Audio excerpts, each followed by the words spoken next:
Could I get a show of hands of who here in the audience has had a bad airline experience or knows somebody who has? Everybody didn't even wait, right? That means we have something in common, and that relatability has fueled one of the most successful customer service complaints in history, I'm told. Back in 2009, nearly 15 years ago, I had an experience with an airline, and I wrote a song about it, and it got popular very quickly when social media was just getting started. And amazing things happened. You can see it on the slide. It's at nearly 23 million views today. And when I posted the video in July of 2009, amazing things started to happen. And if you had a video that did something outstanding on YouTube at the time, they awarded it what they call honors. And in July of 2009, United Brace Guitars had a lot of honors. It was the #1 most watched music video in the world for the entire month of July. Yes. But it was also the #6 most watched video of any kind in the world. So it became more than just a song, it became a social statement as well.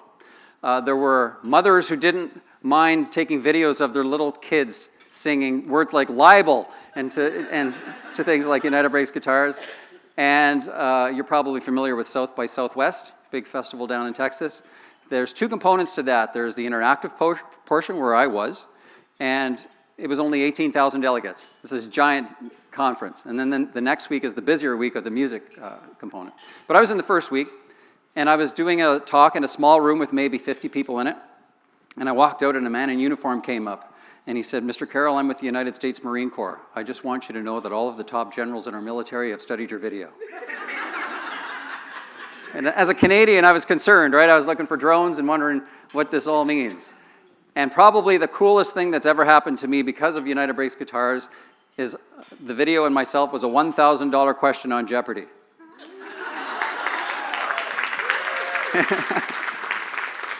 So it went in a whole bunch of different directions. I wasn't prepared for any of it, and so I'll tell you a little bit of that story. But before I get into that, I have to tell you how we arrived there.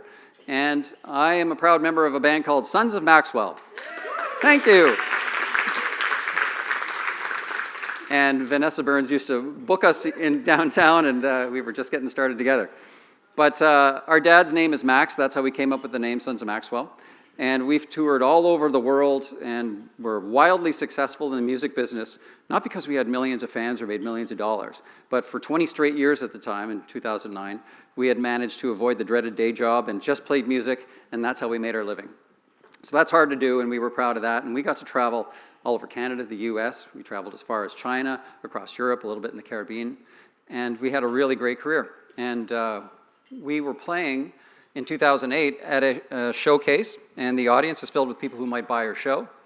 And at the end of our 20-minute showcase, a man came up and he said, "I'm with the University of Nebraska. We represent the state of Nebraska. We'd like you to come play a few shows in our state if you're interested." And we said, "Absolutely." And so we booked 5 or 6 shows, and on March 31st, in 2008, we flew United Airlines from Halifax to go to Nebraska. I'd never flown United before, and there was myself and John Park Wheeler on guitar and Mike Hiltz on bass and my brother Don. And they took all of our guitars and they put them in the belly of the plane. They didn't give us a choice on whether that was an option or not. And we landed in Chicago to deplane and catch our connector to go to Omaha. And I was sitting on the left-hand window seat, and there was, Mike was on the right-hand window seat, and behind him was a woman that didn't know that we were musicians. But we're on the ground, and she looks outside and says, "Oh my God, they're throwing guitars outside." I said, "What did you say?" And she said it again, and it sounded as bad the second time she said it. So I waited for everybody to get off the plane, and I walked up to the flight attendant. We met in the middle of the plane, and I said, "Excuse me, our guitars are being thrown outside. Can you help us?" And she put her hand up, and she said, "Don't talk to me, talk to the lead agent." I said, "Where would that person be?" And she says, "She's just outside the plane." So I walked outside the plane, and in the gangway going into O'Hare Airport, there was a woman in a United uniform walking away. And I called out to her, and I said, "Excuse me, I need to talk to the lead agent." And she kept walking away, but she says, "I'm not the lead agent." And she walked into the airport.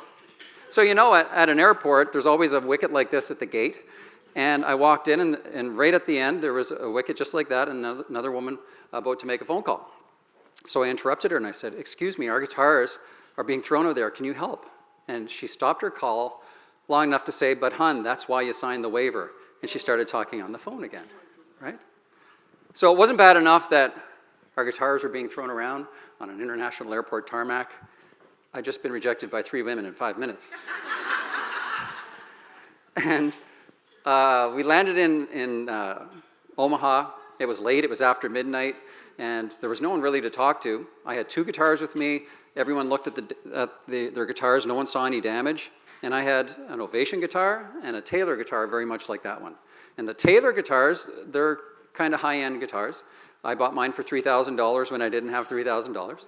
And it had a nice hard-shelled case that had this brown skin on it. And I didn't want to get the brown skin all scuffed up, so I had this soft, spongy black case to protect it. So I put my hand in between those 2 cases. I didn't feel any damage.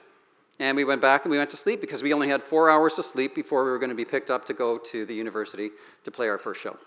So first thing in the morning, we get picked up, we go do our sound check, and we open up our guitar cases, and my Ovation guitar is fine, but the Taylor is very badly damaged. And I think it was thrown in that position because you can see that cable that I have to plug it in. You could fit the tip of your finger in that, but I could now fit 4 fingers in there. And it had a nice cedar top, and there was pieces coming off.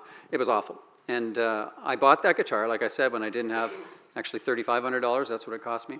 And but I used it from the time I owned it for every song I wrote. Anytime I went into the studio, that was the guitar I used.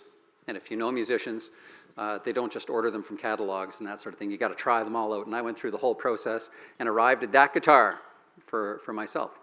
And they're made by Taylor. There is a Bob Taylor who owns it, and he's still alive. And I like to think that every guitar he makes is special to him.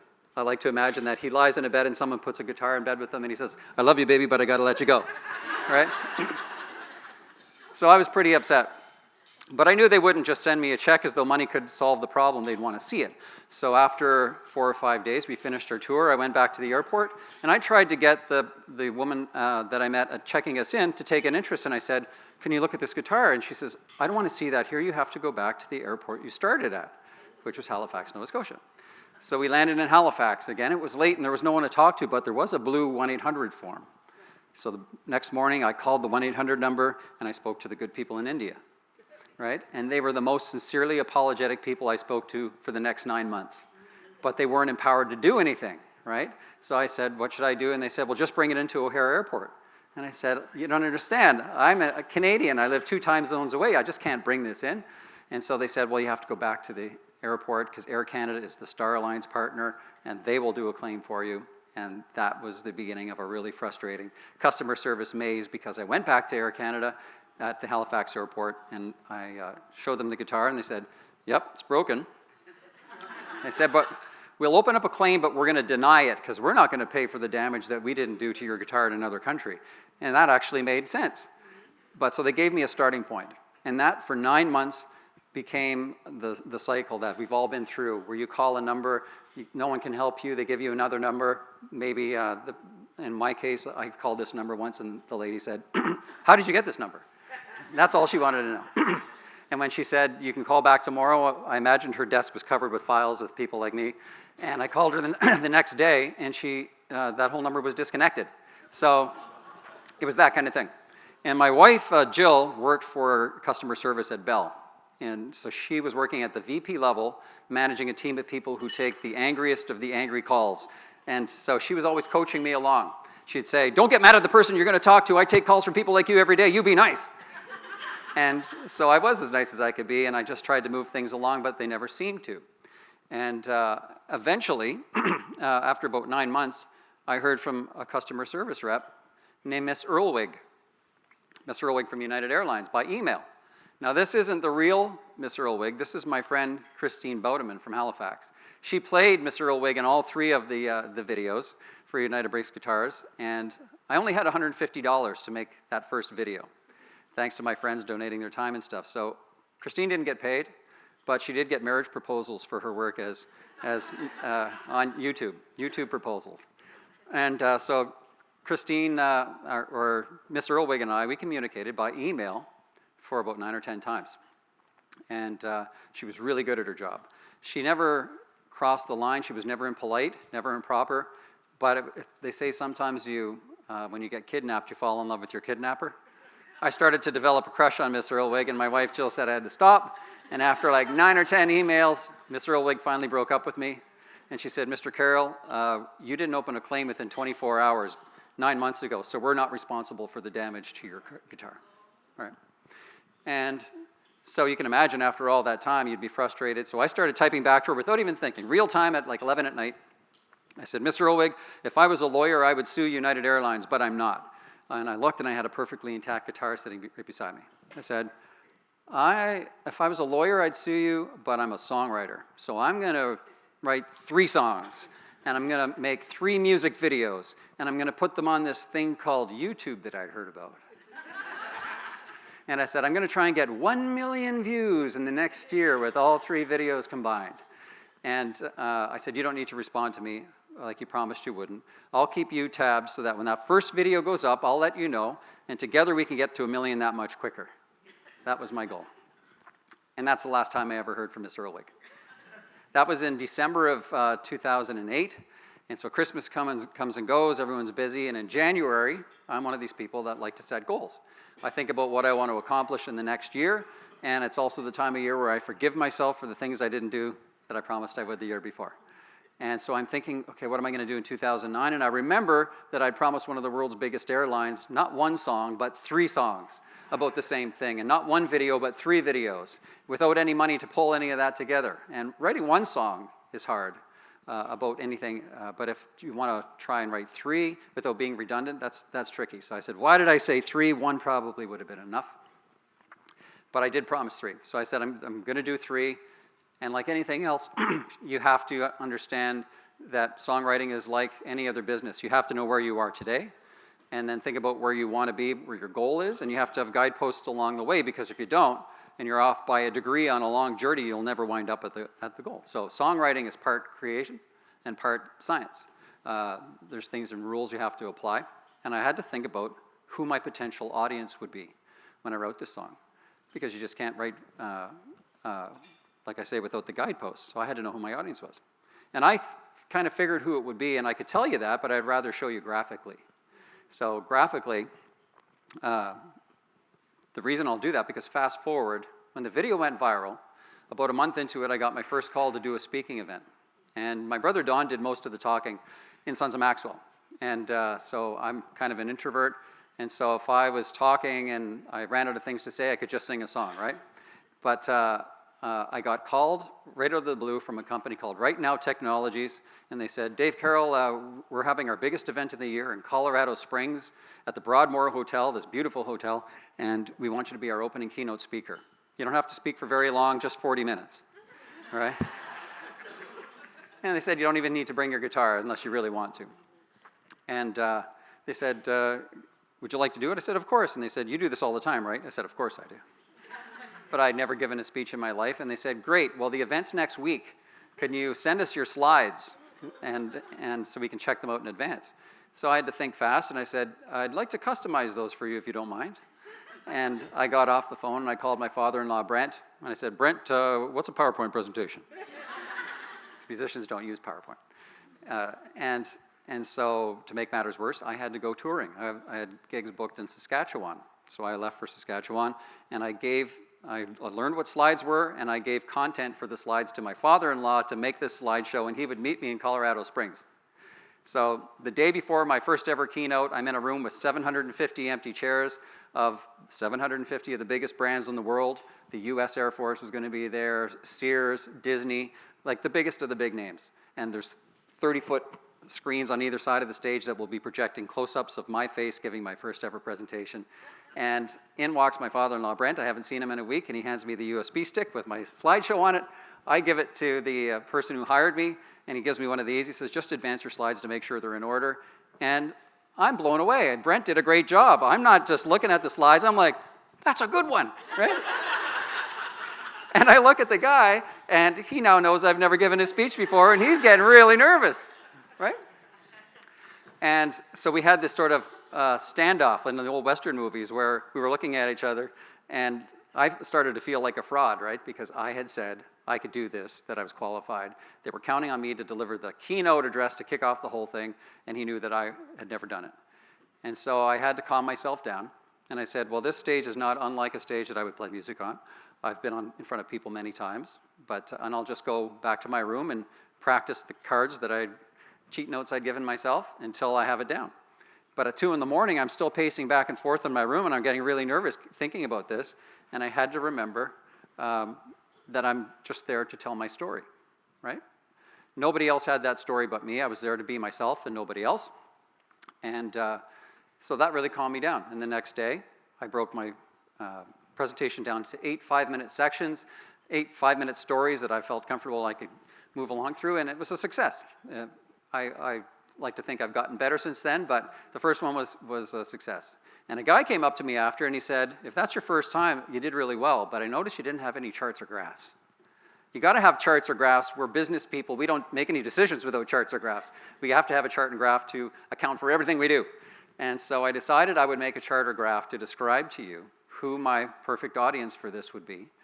And we're limited in time here, I know. So this is over your head. We won't have time to dig in too deeply to it, but this is what the scientists and analysts who helped me build this chart and graph from all over the world have told me of who my potential audience could be. Pretty much everybody. There's been a movement towards micro-marketing and everybody saying, you got to know who your target audience is. It's got to be very narrow. Get them and forget about everybody else. I kind of reject that, especially when it comes to songwriting, because that's not what songwriters do. We cast a wide net. We try to hit as many people as possible by finding the commonalities with each other first, rather than looking for the very specific, unique differences and focusing on that. And I think that was a difference maker. That's why 3-year-olds were singing United Breaks Guitars, and so were 100-year-old people that were singing it. And it's reached so many different countries around the world, I think because I cast a wide net. So that was a good experience. And I came back from, so when I started to write the song, I was in Waverly, living in Frame subdivision, and I just sat at my kitchen table, and I thought, okay, I can only write one song at a time, so I wrote the first one. I decided that the lyrics would be chronologically accurate and tell the real story, but the video is wildly exaggerated. But the lyrics are accurate, and it came really fast. Like in 3 hours, I had the song written, and I was laughing, thinking about all the things that I could put in a video maybe one day, and I had reclaimed my power, right? I'd stopped being angry. It had been so long that it just became sort of a comedy of errors, and the song kind of wrote itself. And I sent that song I made a demo. I sent the song to my friends in the music business. I said, United broke my guitar. Can you help me make a good sounding song? And they all said, we'll donate our time. So I had a really good sounding record. And then I took that recording and I sent it to my friends in the film business at Curve Productions. And I said, I'd like to make a music video for this. United broke my guitar. Can you help me? And they said, sure, what's your budget? And I said, $0. Is that a problem? And because they were friends, they said they would. So we all, but I was told that I had to do almost everything. And I had no experience with videos, but they said, you have to find a location, you need to find the actors, makeup, lunch, all that stuff you got to do. We'll show up with a tiny crew behind the camera, and you got to find everyone else. So I had been a volunteer firefighter at Station 41 in Waverly for a few years at that point. So I called my fire chief, and I said, Chief, we need something that looks like an airport tarmac. Can we use the parking lot in front of Station 41? And he said, okay, so that we had our location. I had $150. I spent that on sombreros and mustaches and a little bit of makeup and some lunch. And we descended on Station 41 on this really nice day in April, I think it was, sunny day. And we shot the video there and in studio in 8 hours, and it went really fast. I just had a piece of foolscap paper with like 30 ideas on it. Things like baggage handler stand this way, guitar go by this way, and it would be cut and then go to the next one. We just knocked them off. Lara Cassidy did a fantastic job as the director. She hit it out of the park. I didn't know what to expect, and I remembered at the end of that day thinking, it doesn't matter if 1 million people ever watch this because this is worth it. The process is the best part of the journey, and so I'm really enjoying this day. We were all laughing our heads off and coming together, so that made it worth it for me. But when I saw what Lara Cassidy did, I got it on July 1st, and I said, wow, Lara knocked it out of the park. I should probably develop a social media strategy for this. And a week went by and I hadn't done anything. I was busy. So I said, why don't I just post it to YouTube? And that became my social media strategy for United Breaks Guitars. On Monday, July 6th, I posted it to YouTube at 11:30 p.m.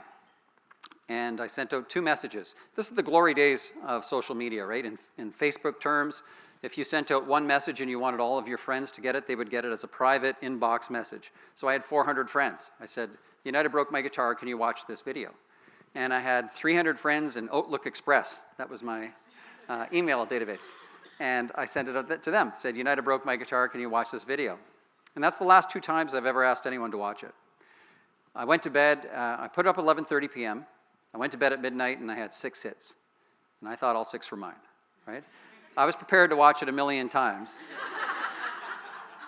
to get there. But after 6 viewings, I started to get tired of myself. I said, I better go to sleep, start again in the morning. And what I didn't know, though, is that at least at that time, if you watched a video 1,000 times from your home, it only ever counted as 1 hit. So social media had actually started to work, I just didn't know. 5 other people had watched it. When I woke up in the morning, though, there was 300 hits. And I was super excited because I had been sleeping the whole time. I knew none of those were mine, right? But I called Steve Richard, the cameraman for United Breaks Guitars. And he's a great friend, really great guy. But I learned very quickly that you don't contact certain people, certain friends, when you're trying to get some energy behind something, because Steve's a realist, right? You never call your realist friends first. So I said, like, Steve, we got 300 hits, this is great. And he's like, don't get excited, this could be over by noon. But by lunchtime, there was 5,000 hits, and 25,000 by dinner time.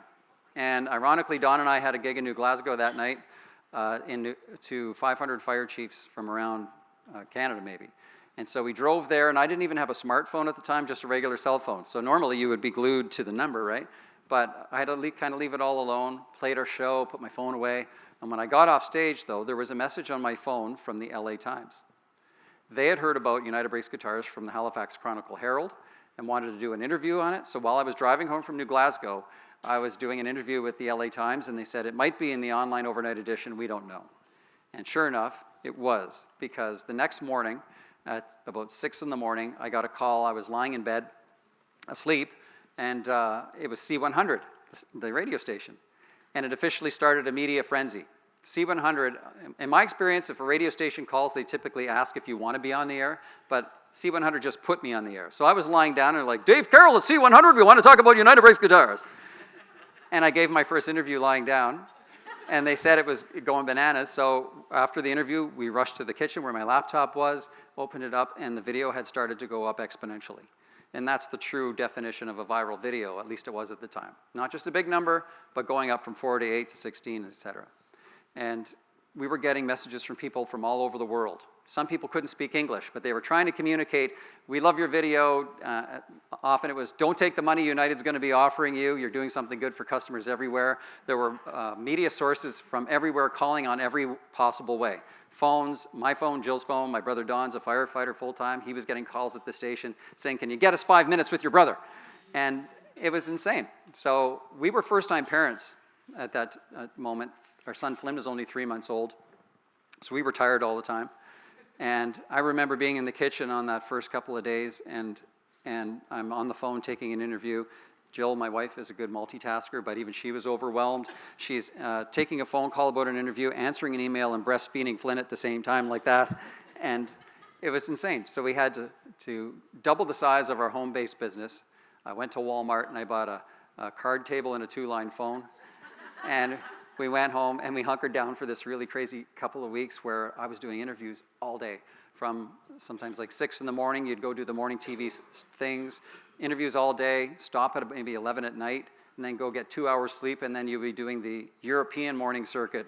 You'd get up at 1 a.m. to start doing that. It was unbelievable. And Julian Marentet was, he drums with Sons of Maxwell sometimes, and he was my right-hand man. He left his job at the Cancer Society for about a month to work for me and with me. And we went to Staples and bought a black book, which was all calls went through Julian. He would write down where we were going next. And we found ourselves driving from Global News to ATV one day across the bridge. And I was doing an interview on the phone while we're driving, and always interested in who was calling Julian because it was always somebody interesting. So as I'm doing my thing, I pick up that he's now talking to Bob Taylor of Taylor Guitars, right? That's like God calling you on the telephone if you like Taylor Guitars. And then he just as soon hangs up on him, says, Bob, I got to go. And he hangs up, and I'm like, dude, you just hung up on Bob Taylor. He says, yeah, but we got David Letterman on the line. And he starts talking because he had David Letterman's producer. And it looked like that Friday we were going to be going to New York City to be on Regis and Kelly in the morning, Letterman that evening, and Mike Huckabee, the former presidential candidate, played bass guitar, and he wanted to play bass guitar on his Fox News show, and CBS wanted to talk to us on Monday morning. So we were pretty excited, and then they all called, and they said, maybe some other time something came up. And it was because I think they all felt that they were 2 weeks late on the story, so they didn't want to do it. So we were kind of bummed, but the phone kept ringing. And it turns out, you've heard the saying of 6 degrees of Kevin Bacon? Well, the reason Taylor called and talked to us, and the reason that Letterman's people called is because Taylor does work with Kevin Bacon. Kevin Bacon called Letterman, and that's how we made that connection. And so we ended up going to San Diego, which is near El Cajon, where they make Taylor guitars, and had this great meeting. We went and did the Today Show and did CNN Hollywood, where Larry King's studio was, and all this fun stuff. And the best part was going to the Taylor plant, where I got to see how they make these guitars, and they had this big wall that had all the types of guitars that they make, and they said, thanks for the publicity, Dave, take your time and pick 2 when you're done. So that's the guitar that replaced the broken one, and I don't really play electric, but they had this one electric guitar that was a sexy electric guitar with the F-holes and the wah-wah-wah, that bar that does that. The bar that your only good guitar players, they use it, but very sparingly, right? But my first gig when I got home, everything was rah, right? So I still have a good relationship with Taylor to this day, but the one thing I noticed during all of that media business was that the media source would change how people saw the story. If you thought the media source was cool, you would think the story was cooler, right? So for my friends, when it was in Rolling Stone, that was legitimizing, right? But I remember coming home from interviews and my wife met me at the door with a TV remote and a plate of finger sandwiches. And as Canadians, we know finger sandwiches mean a party's about to break out or someone's died, right? So I grabbed a finger sandwich and it was on CNN, The Situation Room with Wolf Blitzer. And my parents were there, and now that I have kids, I can appreciate that they were happier for me than I was for myself, right? It's nice to see your kids having something good happen, and they were proud and all that stuff. And my dad at the time wasn't a big fan of CNN, but he appreciated the moment, so he's like, wow, CNN, I'm proud of you, son. That's a big show, right? And there was Wolf Blitzer. He's rocking out on the Situation Room wall screens with my friends behind him on the sombreros rocking out, and Wolf Blitzer's dancing like this. Giving everything he's got, right? And so that was the way it was. The different sources interested different people. And several months later, I got a call from ABC Television asking if I wanted to be on The View with Whoopi Goldberg and the ladies. And that's my mom's favorite show, right? So before I even could email them to say, yes, I'd love to be on the show, I called my mom. And I said, Ma, this is giant. I'm going to be on The View. And she's never at a loss for words.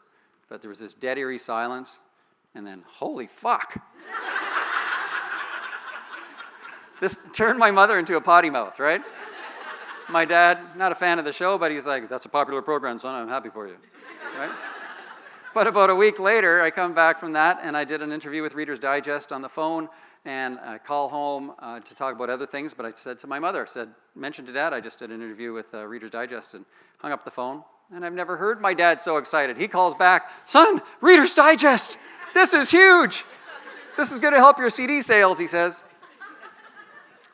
And that's exactly what happened. The CD sales did go crazy. My mom has been doing our mail order forever. Our dad gets the credit with Sons of Maxwell, but our mom has been the one that's actually kept us in business, especially in the early years. And we didn't have an internet connection. There was no internet at the time when we first started playing. So if we were traveling across the country and somebody wanted a CD and they didn't get it at a show, they wouldn't probably get it in a store because we were indie artists and it's hard to get your stuff in stores. So people would have to become private detectives. So my parents living in Timmins, Ontario would get these handwritten letters sometimes saying, Dear Mum of the Sons, we like your son's music, can we buy a CD? And they'd put $20 in there, and she felt so honored that she liked the people liked her kids, but she loved that someone trusted her with $20. So she would knit them a dishcloth as packing for the CD, right? And we still have fans to this day who say, I still use your mom's dishcloths, right? And so my parents then moved to Waverly, just up behind me. And so, a few weeks into this, it occurred to me that CD sales might be going crazy. So I called her and I said, how are the CD sales? And she says, you got to come over and see this. So I drive up the hill, park outside, and I go in the house, but she's nowhere around. So I called out, I said, where are you? And she says, I'm in the basement, but look in the living room. So I looked in their living room, and they had this brown leather sofa. And it was covered with yellow manila envelopes, 2 rows, 10 high, the whole length of the sofa. I said, this is incredible. She says, it's our 3rd sofa full today. I said, get in the car, I'm taking you to Leon's, I'm buying you a sectional. So the CD sales, those spiked as well. But I say that this experience was like living inside an onion, because every time you would sort of step up, another ring would fall away, and you'd have a greater sense of awareness of what this could be. So initially, selfishly, I was thinking, well, this could be good for my career. Then I thought, well, maybe this could be good for all musicians, because as an indie band, I'd been waiting for years for something that would allow me to reach people who might want to hear my music without having to depend on the right manager, the right agent, and all these impediments that stand in the way of talented independent artists just trying to get a break. So now the internet could do that. You could go right over everybody, right to your direct audience. And then I thought, well, no, this is bigger than music. This is for anyone who's got customers. Anybody who has an audience they'd like to reach, you could now reach them directly with social media. So that was pretty cool. But then I thought even more that this was even bigger than that this isn't really about what you do for your living. This is about the story you tell, right? Storytelling is the key to this whole experience, and for all of us, because storytelling is the thing that sets you apart from anybody else in the world. Just like on my first speaking event, I was really nervous because I didn't feel like I belonged there. I felt like a bit of a fraud. But the truth was, I was being asked to tell my story, and nobody else in the world had that. And every single one of you in this room have a unique story that's worth telling and that's worth being heard. You might just need to work on how you tell it, but I guarantee you all have a story that's worth standing out in a sea of sameness.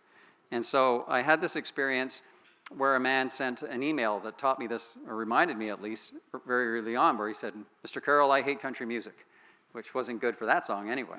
And he says, but I love everything about the way you're doing it. I love the way you're treating Miss Earlwig. I love the way that you're using humor. I like the whole vibe around this whole thing. So I'm going to go to your website. I'm going to buy everything you've got for sale sight unseen. And at the time, iTunes was the way you might grab a single song for 99 cents. And because this man liked the story, he said, I'm going to buy everything you've got. So he bought $300 worth of stuff, some T-shirts and like 8 or 9 CDs, and it came to $300. So I would have lost 99 cents if I was selling him what I did, which was a country song, but he bought what I was trying to do and why I was doing it, and that's the difference. There was a 300x difference on what and why. So that was really important to remind me again that why you do things and the story that you're telling is even more important than whatever it is you're selling or what you do. Everybody's probably familiar with Maya Angelou, famous poet, writer. She's just type her name in, and there's a long list of incredible things that she's thought of and said. But one thing I really liked that she said was that people will forget what you have done and what you've said, but they will never forget. Right on. And that's so true. And it occurred to me that that's what storytelling is about. It's not, storytelling doesn't come from the head. That's where charts and graphs live.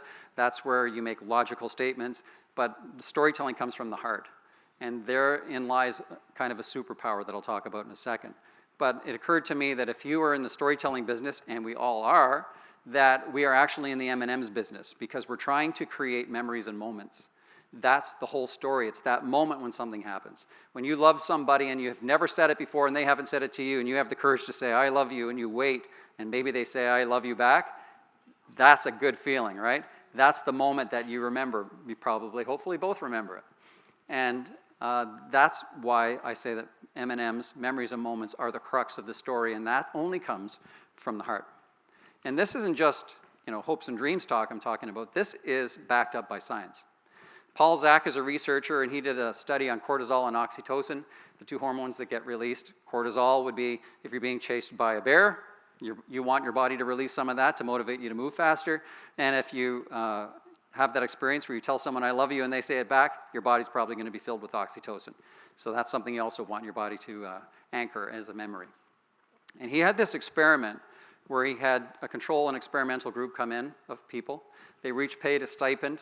The first control group came in, and they were put in front of a movie screen and wired up to measure their oxytocin and cortisol levels. They showed them a movie that was very charts and graphs, very data-driven. And it was, for all intents and purposes, it was boring. And of course, as expected, nothing happened. There was no big swings. Then they sent everybody home, and they brought in the experimental group, and they did the same thing, wired them up, and showed them a much different movie.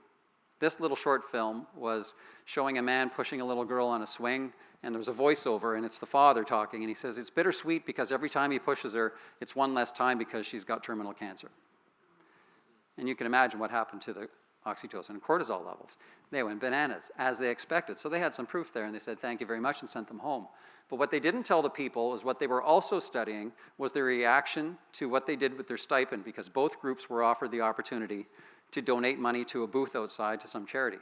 And the first group, with no swings in oxytocin or cortisol, passed by and kept the money. Almost all of the people in the other group donated their money. That's incredible. It's incredible for a few reasons, but it means that if you tell a compelling story, you can affect the generosity and the kindness of people in the very next move that they make. It also means if you tell a negative story, you could probably influence people to carry that forward as well. But I like to think about the positive side. That's what good storytelling is all about. Something else I've noticed is that, through this experience, is that your brain cannot tell the difference between what's true or only imagined to be. That means that with good storytelling, you don't have to experience pain and suffering to really understand what pain and suffering in other people is like if the storytelling is good, if the narrative is strong. And if you were to perhaps look at a pot of water on your stove, you can't look at that like a Marvel superhero and make that boil. But you can pick up a phone, you can call somebody 10,000 miles away and tell them a compelling story that makes them cry, makes their body temperature increase, physiologically change their physiology. That is a superpower. We all have that ability. Just like a Marvel character, we have a superpower, and it's called storytelling if you tell it right. And you can change people's lives with that. And you don't need to be right beside them. You just need to convince the brain of the person who's experiencing that by telling a story from the heart to the heart. It will make them feel something like Maya Angelou said, and they will be forever changed. That's the power of storytelling. So why was United Breaks Guitars so successful, and why would it matter to you here at Mount St. Vincent at the Leaders and Learners Conference? Well, initially, when this first happened, I just thought it was because it was a slow news time and there were all these superficial factors that allowed the story to emerge. But I've since thought about it, and I've decided that I thought for a long time that the reason was we were all connected. You and I and everybody in the world are all connected with one another, and we have more in common with each other than we don't. I believe that. And that is why storytelling is even made possible. If we weren't mostly in common, we wouldn't be able to communicate something that happened to me and make you feel it. We have to have so many commonalities for that to work.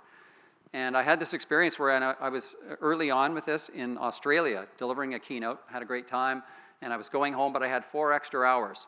So I jumped in a taxi, and I asked the person at the front desk, if I had 4 hours in Sydney, where would I go? And they said, go to Bondi Beach. It's this crescent-shaped beach where you can go swimming or surfing or just walk around, buy t-shirts. It's a good place to go. So I jumped in the cab, and they drive on the other side of the road, so I'm sitting over here, and the driver's there. And we just start talking. And he has this strong Eastern European accent, so I said, where are you from? And he says, you must guess where I am from, my friend. And so I start naming countries, and eventually I said Romania. And he says, that is correct, I'm Romanian. And I didn't have to talk anymore. He started doing all the talking, and he was a real chatterbox. And out of the blue, though, he started talking about social movements. And he says, my friend, there are no social movements in the world without money. You must have money to have a social movement, except sometimes maybe like the man from United. I said, what did you just say? He says, my friend, you wouldn't know, but there's a man from Halifax, Canada, who wrote a song called United Breaks Guitars. I said, I'm that guy. And he couldn't believe it. He's driving like that. He looks over, and he pulls the car over, and he grabs his phone off the dash for some reason, and he's like, I will call my wife on the phone. She will not believe it. The man from United is in my cab. I talk about you all the time. Right?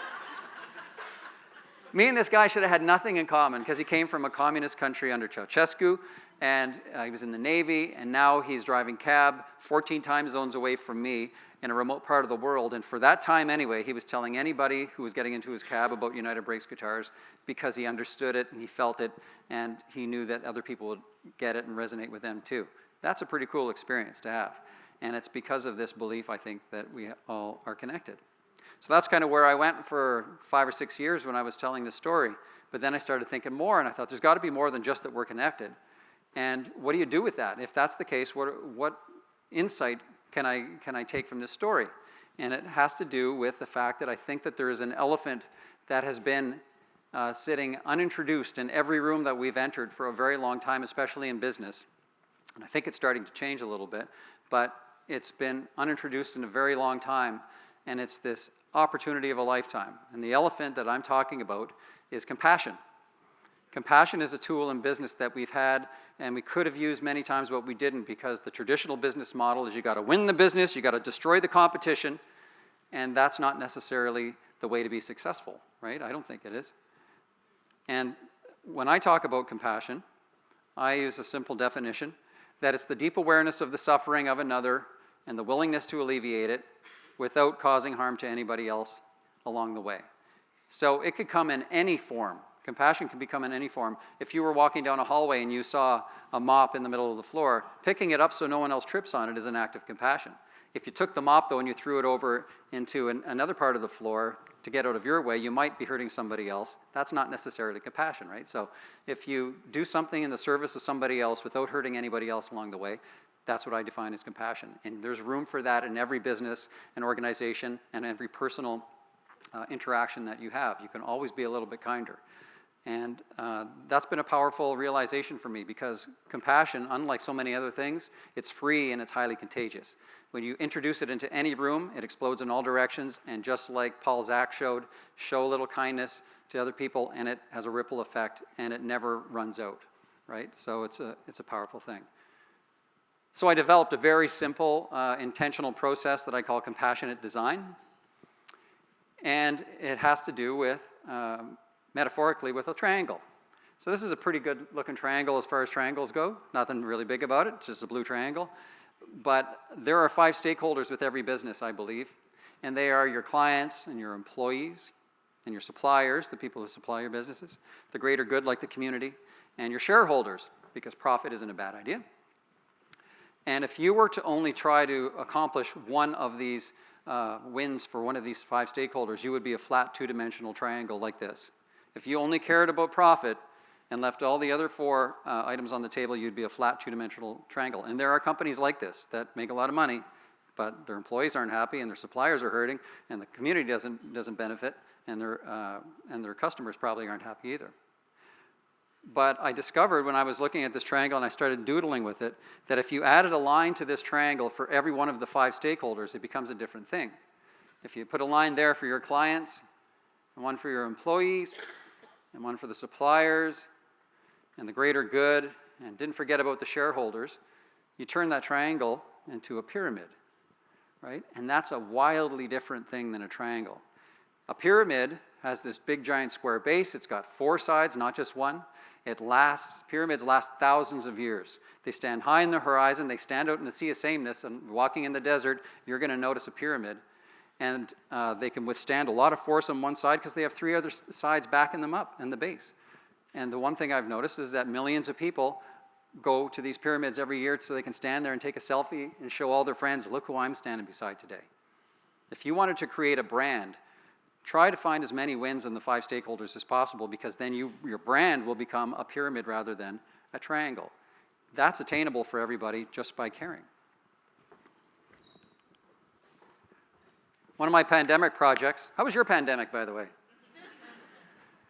I wrote a book for my kids called Tom the Tomato Plant, and it was my first attempt at a kid's book, and I kind of wrote the story a couple of years before the pandemic, but I took the project on during the pandemic.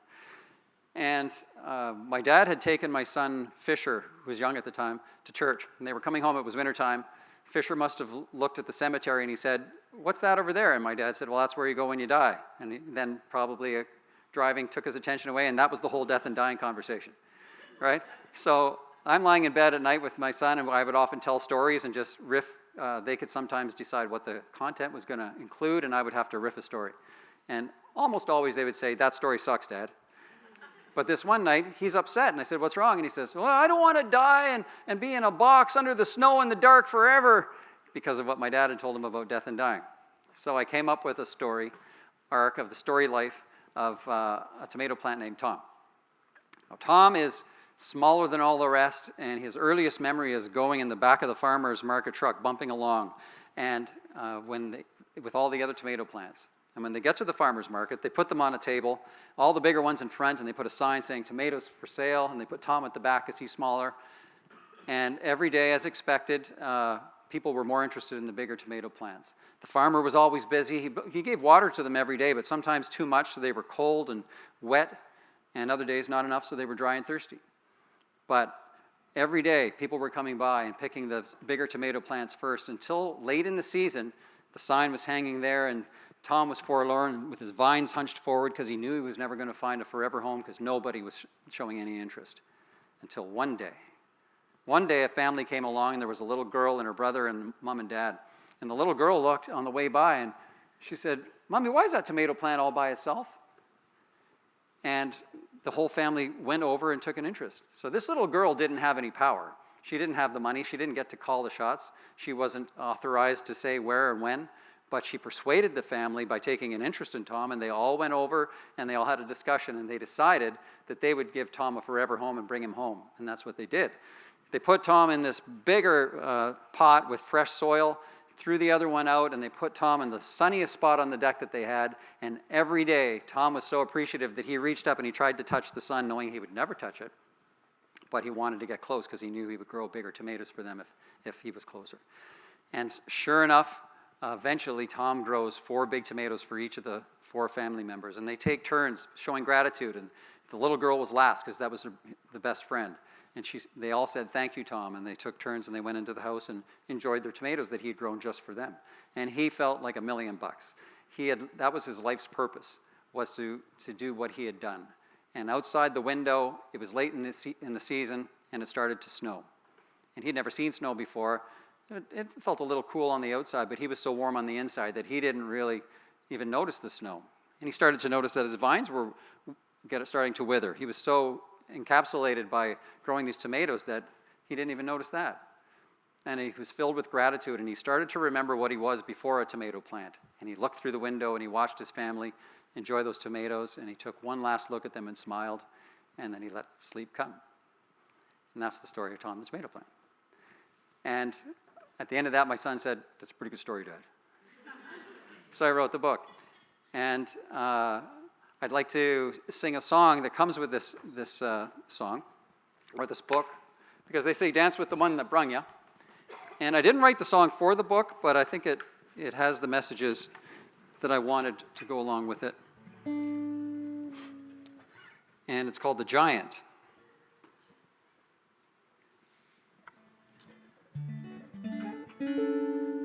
And so I wrote this for my sons, and I decided that in life, if you're lucky, because I became a dad at 40, I was a little bit older, and I thought the best thing a father could do, or a parent, I guess, would be to make sure your kids are loved unconditionally. And because then no matter where they go, they're going to have 2 people that love them unconditionally in the world, their mom and dad. But I figured if things go as they're supposed to, there will come a time when I'm not there, or his mom's not there. And I didn't like the idea that they might feel that there was nobody that loved them ever. So I thought maybe the better gift that a parent could give to their kid would be to teach them, if you could influence it, would be to teach them to love themselves. And that way, no matter where they go, they always have somebody that loves them. So that's what the message in this song is, and there's 3 levels of awareness. The first one is, if you're lucky enough, you'll come to a point in your life where you see a giant within you, right? And then if you're luckier still, you get to know that giant within you. And the luckiest people of all are the ones who realize that they are and always were the giant. So that's what this song is about.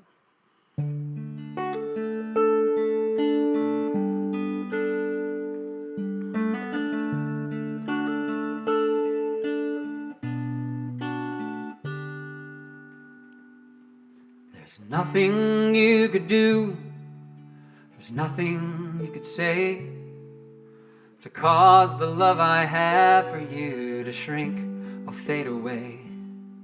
There's nothing about you I would change, but one thing I regret is that you don't recognize the giant I see as a yet. But I'm gonna work on you. Yes, I'm gonna work so hard on you. One day you will realize the impact that you made when you look behind and see the giant footprints that remain. And you love the one you've always been without being afraid. And I'll know my work is through when you see the giant in you.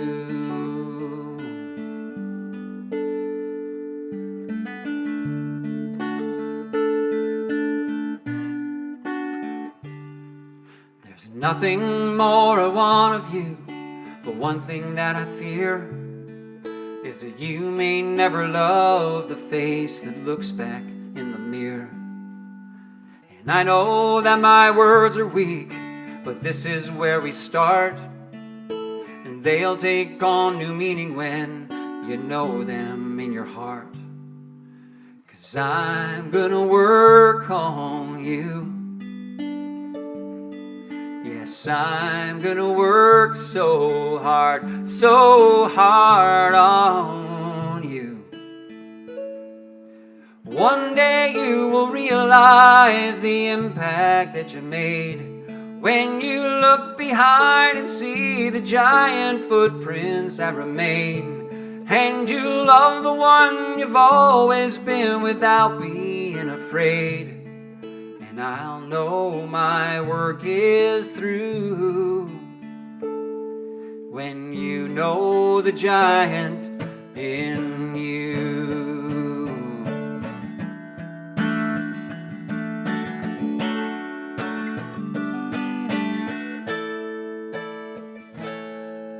There's nothing you could do, there's nothing you could say to cause the love I have for you to shrink or fade away.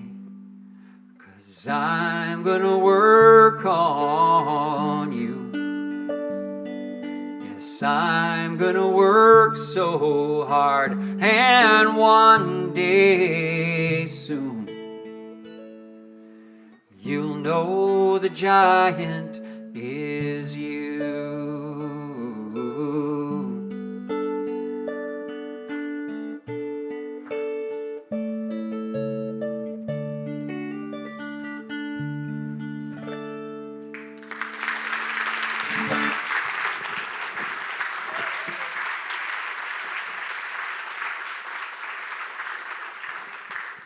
Thank you very much. So that's the giant. I'll just move ahead. I want to leave you with this story because I think you might like it. But when I was really busy a few years back, I decided that we needed a family vacation. So I'd never been to Disneyland, and all the commercials say everybody loves Disney. I don't know if I really believe that. I don't like crowds that much. So Disney is all about crowds. If you don't like crowds, it might not be for you. But we brought our family, and this is what they looked like at the time. And we ended up taking this. It was a great vacation for the most part, but at the end of the day, of this day, we had a little stroller for Fisher, who was on me there, and we were coming back, and we were really tired. Both boys were really tired. So we're trying to make a beeline to get out of the park without them seeing anything they want to go on. And we had the Fast Pass bracelets to get us on rides, and we're going by the Star Wars simulation ride. Has anyone ever done that? It's awful, isn't it? It has the board on it with all the warnings. If you're pregnant, if you have a bad back, it's like those commercials, right? Will cause diarrhea, all of that stuff.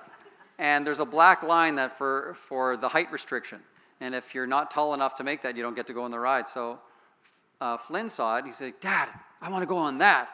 And I thought, I'm not going to break his heart. I'm going to let Disney break his heart because he's not going to be tall enough. So I sent him up, and he was just tall enough. He made it. So I was committed. I had to go on this ride. So Jill stayed with Fisher outside, and we walked in like guys out of the right stuff, the space movie in slow motion, like we're going to take on outer space here. And we walk in, and we got the fast passes, so we go right in. And first thing I noticed, 3D glasses, that's not good. And then the ride had seat belts.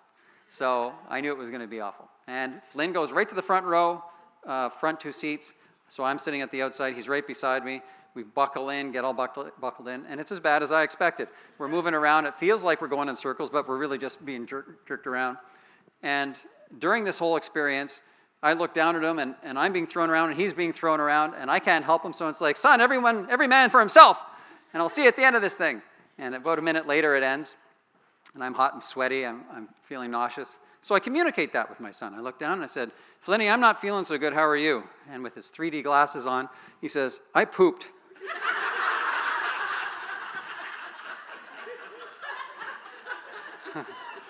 He says, but just a little, Dad. Okay? And I thought, that's a difference between a guy who's 5 and 45, right? Because for adults, it's really ones or zeros. It either happened or it didn't. There is no just a little bit, right? So we leave, the door's open, we walk out, and we've gone 5 minutes, but I look like I've been in the drunk tank all night, and Flynn's got the gait of a guy that's just pooped his pants. And she goes, Flinny, what happened? Did you poop your pants? He says, yes, Mommy, but we were in space. So we talked about a whole bunch of stuff, but the one thing I want you to remember is that in life, shit happens, but you have the choice to decide if your pants are going to be half full or half empty. Thank you, everybody.